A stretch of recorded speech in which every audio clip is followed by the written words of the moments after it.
Bonjour à tous et bienvenue sur ma chaîne Planète Strange. Bienvenue pour un hors-série comics numéro 15.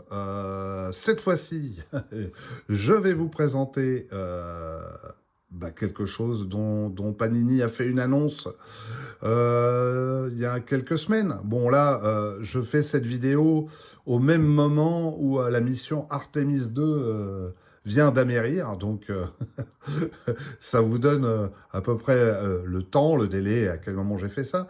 Donc là, on va parler d'un artiste édition d'IDW qui concerne The Amazing Spider-Man volume 1 par John Romita Sr., en sachant que Panini Comics a annoncé qu'ils allaient éditer deux artistes éditions en France à partir de septembre pour un prix modique de 100 euros. Évidemment, je plaisante, mais vous comprendrez pourquoi c'est si cher. Et que c'est surtout des ouvrages de collectionneurs.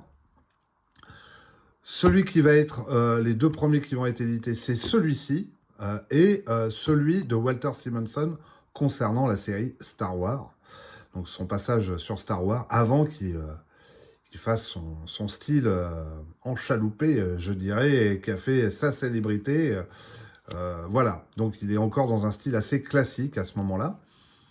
Mon artiste édition que vous avez, eh ben, c'est un low cost, c'est un artiste édition low cost. Ce n'est pas la version que vous aurez en septembre.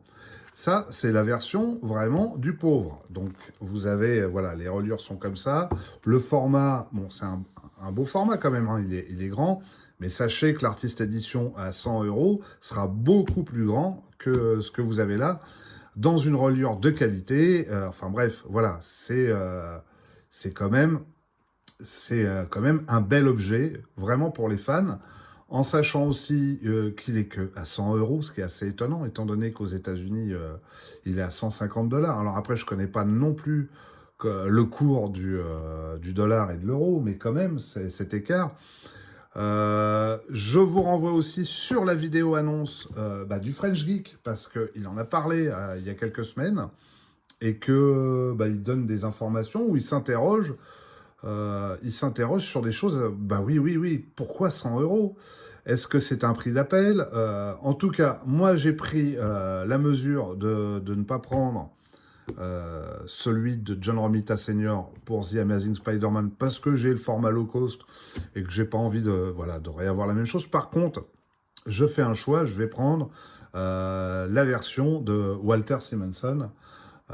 Évidemment, ça m'intéresse.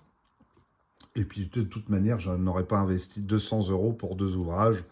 Voilà, c'est ça. Il y a un moment, faut calmer le jeu. Ça coûte quand même de l'argent, tout ça.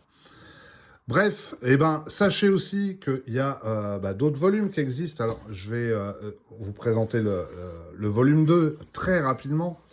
Donc, ce qui veut dire que si le volume 1 a du succès, on peut supposer que dans la foulée, Panini Comics édite le volume 2 concernant John Romita Sr.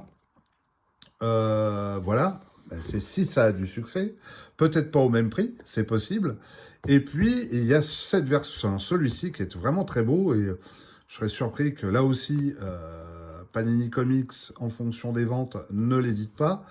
C'est celui de Gil Kane, concernant toujours The Amazing Spider-Man, période quand même bénie, d'une époque où on lisait Strange, quoi. Mais oui, on lisait Strange à cette époque-là.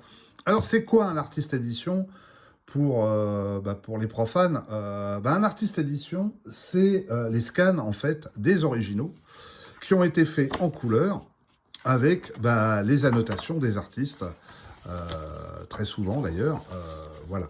Je vais vous montrer juste cet exemple-là. Donc, ça, c'est un épisode de Amazing Spider-Man qui a été édité, réédité, édité dans Strange dans les années 70 et édité dans un album de l'Araignée.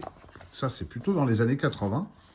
Et puis réédité dans les intégrales. Donc, vous voyez, vous avez la signature de John Romita, la signature de je ne sais pas qui, mais c'est pareil, le French Geek vous dira tout ça dans mes commentaires, j'en suis certain, et vous avez une date. Voilà, donc c'est vraiment, il faut imaginer que un ouvrage pour les collectionneurs, pas pour ceux qui sont avares en histoire marvelienne, qui aimeraient être complétistes sur The Amazing Spider-Man. Non, là, ça s'adresse à des quinquagénaires qui ont un peu d'argent. On sent bien que l'ère du comics va partir avec nous à un moment donné en France et que on vient nous retirer sur nos doigts crochus nos derniers euros, nos derniers dollars avec ce type d'ouvrage. C'est vraiment bon, voilà. Donc tout le monde ne les achètera pas. Je pense qu'il y aura un tirage peut-être limité, je ne sais pas.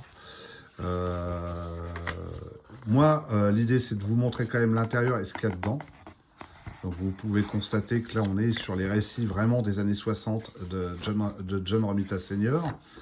Après Mysterio, le Caïd, la saga de la tablette. J'essaie de vous avancer un peu quand même parce que vous voyez un peu tout ce qu'il y a. Si vous avez des questions, dans la mesure où je peux vous répondre, bah, n'hésitez pas, vous les mettez dans les commentaires hein, à la fin, en dessous. Donc commentez, hein, partagez, likez. Vous voyez ce que je veux dire, quoi. Abonnez-vous à ma chaîne. Si c'est pas déjà fait, ben oui, quand même.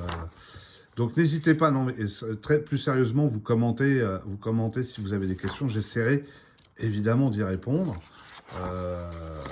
Là, ce volume-là bah, reprend vraiment toute une partie avec la tablette.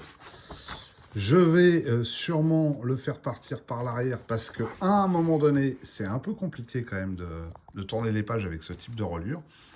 Hein, c'est le même problème avec les trésuries. Voilà. Vous avez aussi les couvertures originales. Voilà. Alors qu'ils ne sont pas liés forcément au contenu hein, de cette artiste édition. Hein. Par exemple, les épisodes d'Electro et de Caméléon, ils ne sont pas dedans. Hein. Pareil avec Quicksilver. Voilà. Donc c'est vraiment, voilà, les scans. On retrouve des annotations sur les côtés. Et puis imaginez, c'est fait pour les gens comme nous qui ont des problèmes de vue en vieillissant. C'est très grand format, c'est très agréable à regarder. J'imagine que le papier est peut-être différent. Ça, le French Geek nous le mettra dans les commentaires, j'en suis sûr. Et puis voilà, vous voyez, vous avez ce genre de choses.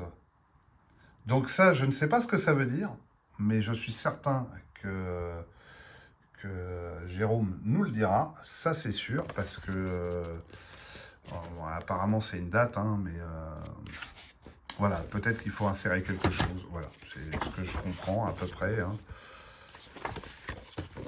Ça, c'est pas les épisodes, et si, c'est les épisodes avec le contrôleur, qui est en fait le fils de Wilson Fisk, du Caïd.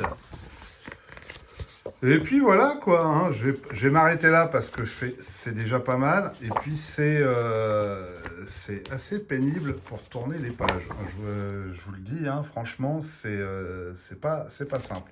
Voilà, bah, vous voyez à peu près ce qu'il y a. Vous vous faites une idée. Vous prenez ou vous prenez pas. Sachez juste que ça va être un ouvrage pour collectionneurs passionnés. C'est pas fait, j'ai envie de dire, pour tout le monde. Ne l'achetez pas si vous n'en avez pas l'utilité.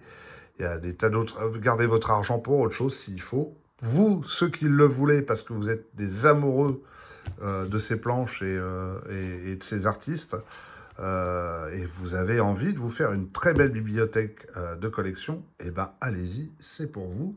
Profitez que ça soit à 100 €, parce que, à mon avis, ça va pas durer. Voilà, voilà. Bon, je vous embrasse tous et je vous dis à très vite pour une prochaine vidéo. Bisous à tous!